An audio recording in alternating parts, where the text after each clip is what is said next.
Hello again. We're working on our mechanics review notes, and this is side 3.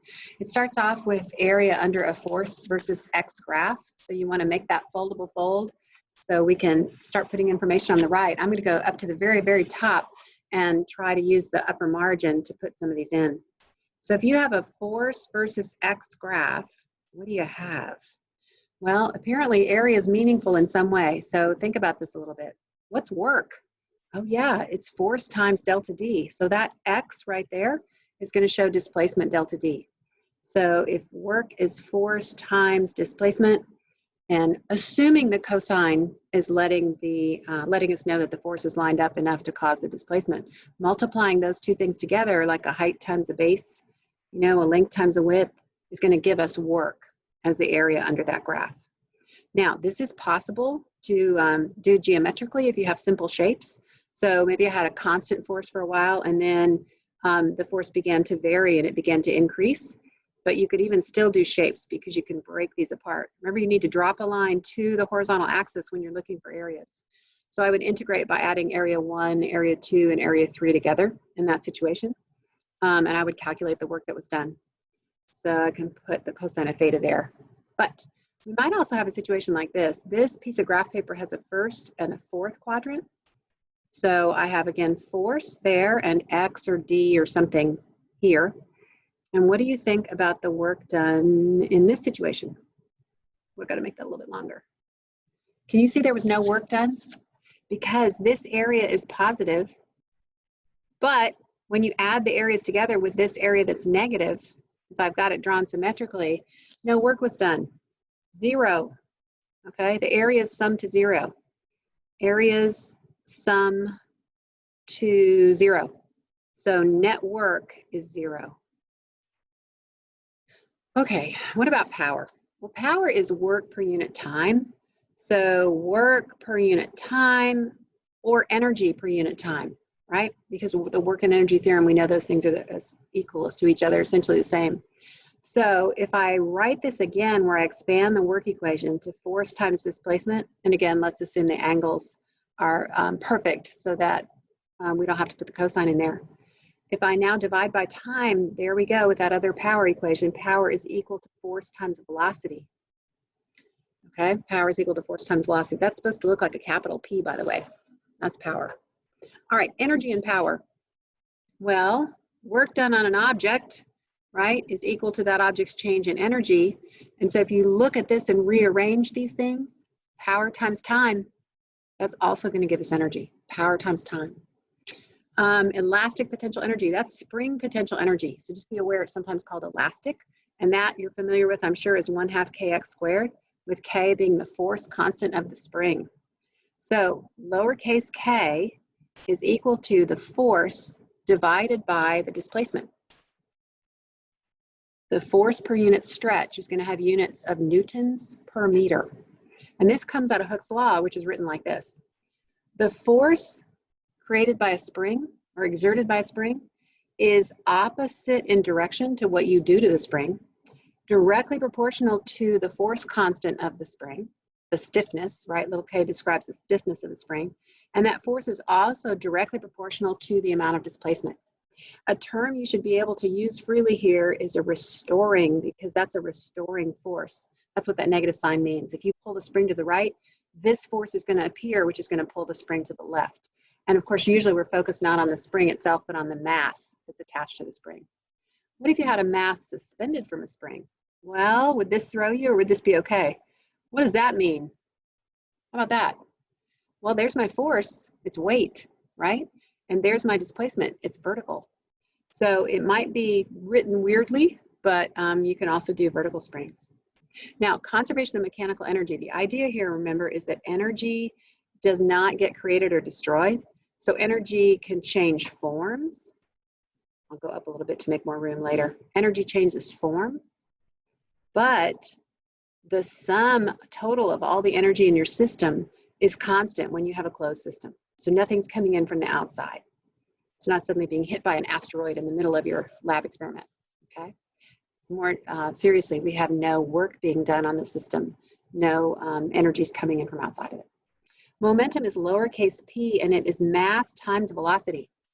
If you change momentum, typically you are changing your velocity. Not always.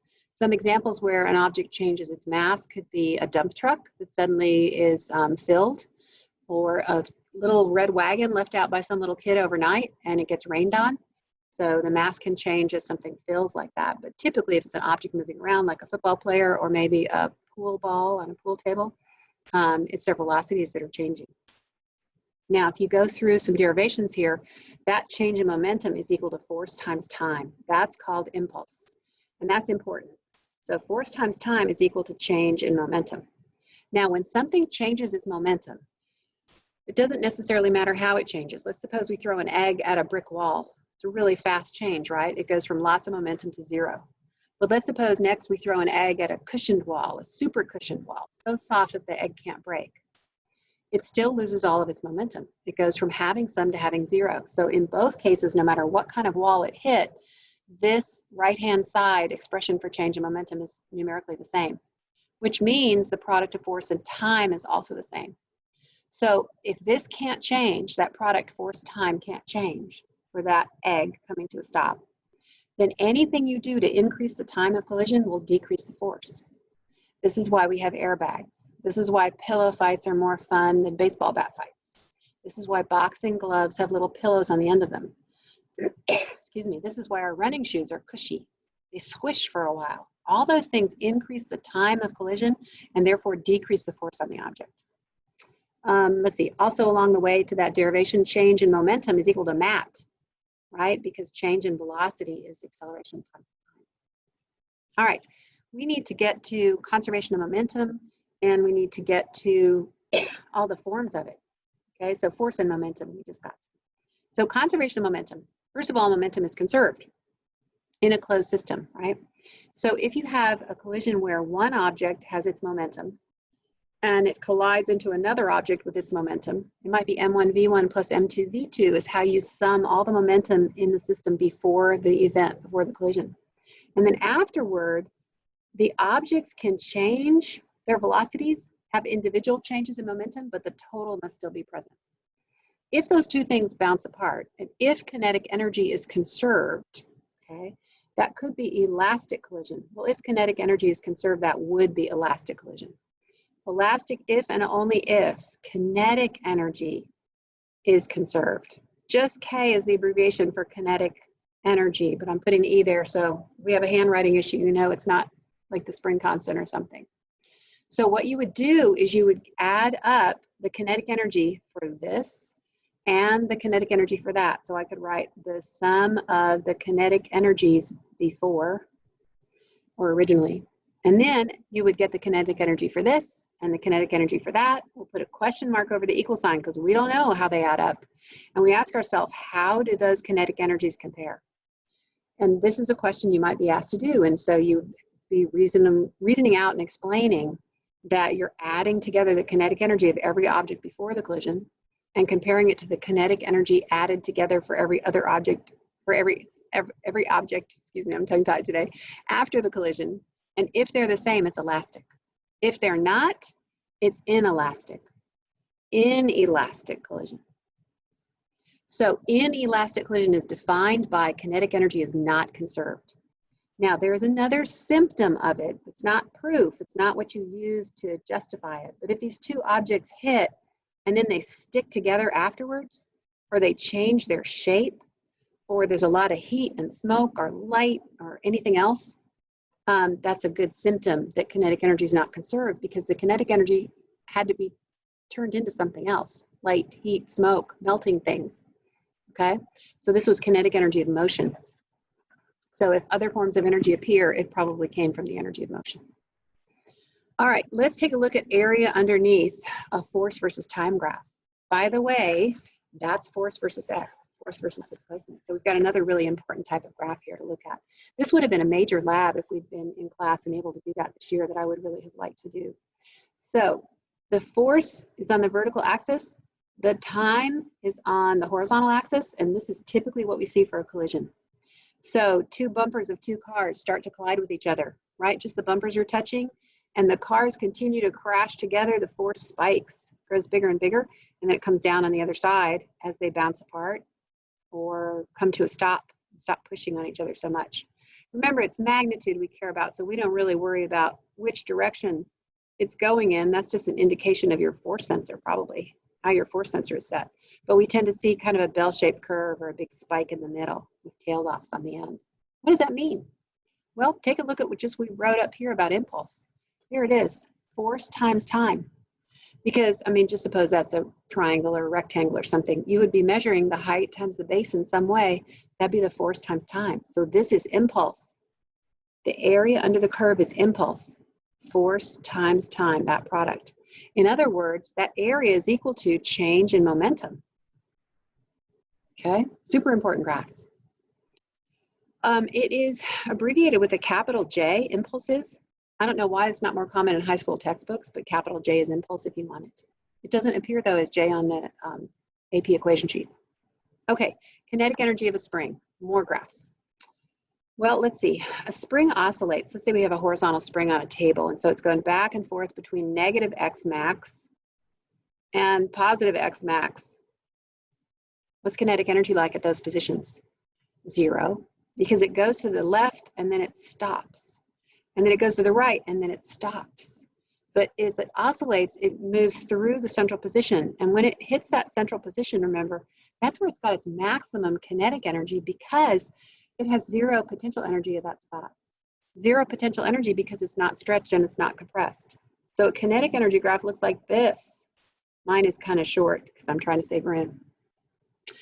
What about a potential energy graph for a spring? Let's see, as it oscillates back and forth between negative x max and positive x max, I'll leave off the max if that's okay with you.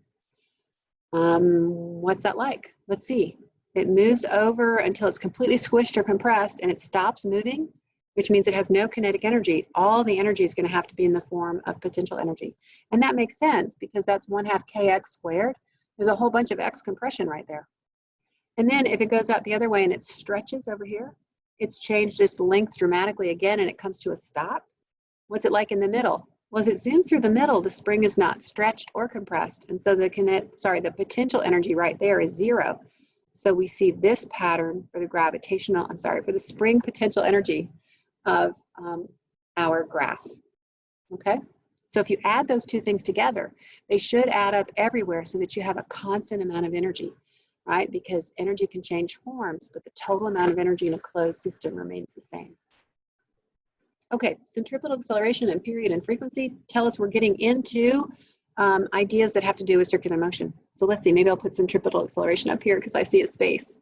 So AC equals B squared over R. You just have to memorize that, but really you don't have to because it is on the AP equation sheet. All right, period and frequency. Period is a time, okay? So that's why it gets capital T, time per event. In the experimental design portion, if you are supposed to come up with a period, don't measure just one event. If something's going in a circle or a pendulum is swinging back and forth and you measure just one event, you're not going to get a good measurement because your own measurement reaction time is going to be a big part of your measurement. So what you always want to do is get the biggest measurements possible because that way measurement error and reaction times are smaller portions of what you've got. So if it's something going around in a circle, let it go around 5 times in a circle and then divide by 10 or divide by 5. If it's a pendulum swinging back and forth, let it swing 10 or 5 times, you know, all the way through, all the way forth and all the way back, right? It's one event. And then you can divide by the number of events.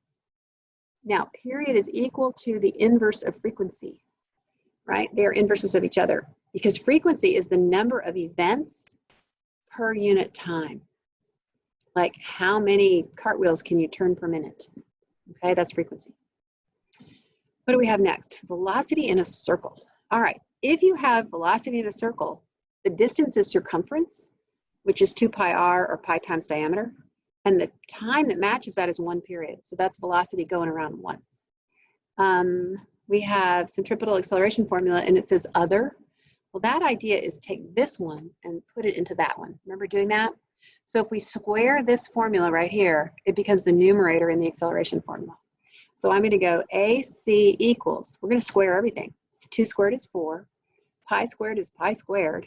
Now we square the r, but remember we're going to divide by an r. So we're going to have r squared divided by r. So that means we just have r. And then this got squared also, right? That denominator of the period. So there's a second equation for centripetal acceleration. It's convenient sometimes when you don't know the velocity, but you have information about the period or the frequency. Since 1 over t is the same thing as the frequency, this could be 4 pi squared r times frequency squared also. So easy to make new versions of that. Okay, other centripetal acceleration formulas, let's see. I guess we could go Newton's second law. A is equal to F over m. So if you have centripetal force and you divide by mass, you're going to get a centripetal acceleration. Now, centripetal force, the go-to equation for me most often is mass times acceleration, right? So mass times centripetal acceleration is mv squared over r. But of course you could use that one also, in which case you'd have m times 4 pi squared r over t squared.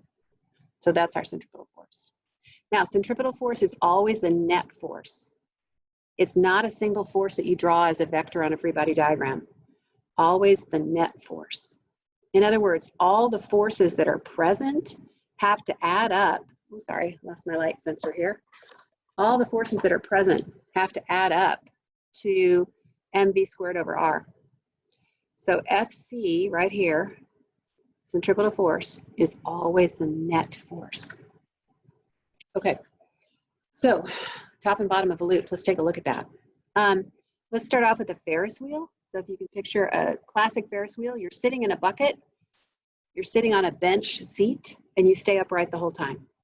So up here at the top of the Ferris wheel, I'm already wishing I'd given myself more room and written that label someplace else. Let's pretend that's the top and it's symmetrical.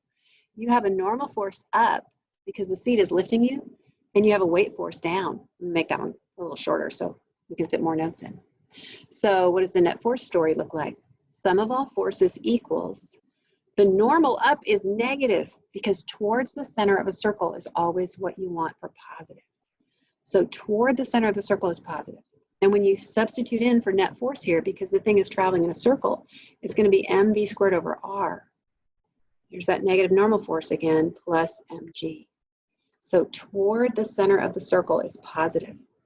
Toward circle's center is positive. If you do that, you can solve these because your signs will work out correctly. Now, what if you're on the Ferris wheel and now you're at the bottom of the circle? So the Ferris wheel's down here. You're still sitting in the bucket on the bench seat, but now you're upright. So the normal force is still lifting you up. The weight force is still pulling downward on you. And what's it look like now? Well, let's write sum of all forces at the bottom is equal to normal up has become positive because now it's toward the center of the circle. And weight down has become negative because it's away. Okay? So what's happening here is we're seeing these weird sign changes. Now, other things turn you upside down. By the way, the document I posted in Google Classroom doesn't have anything on it. I put some stickers on it because I was trying to make slide 3 look distinctive here in the classroom. So now they're a little bit in the way, but we'll deal with it. So what if we have circular motion at the top? So this particular bunny is riding something like the Superman Krypton roller coaster, or maybe it's a bucket of water who's upside down, okay? So if it's upside down, oh, that's what I could do with this one. I could make that bunny upside down. Let's do this one right here. I like it. Okay, so if the bunny's upside down, what's going on? Well, the bunny or the water or whatever is in the bucket can't have a normal force underneath it pushing it up anymore. If it's pressing at all, it's going down. So there's a normal force downward. I don't know if you can see that. Maybe the bunny's not up there. And then there's the weight force down, right? So those are both present at the top of the loop.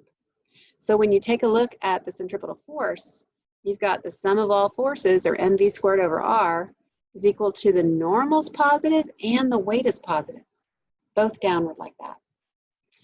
If, however, the bunny's at the bottom of the loop, like this, now the bunny's right side up, or the bucket of water is right side up, in which case the normal is up and the weight is down.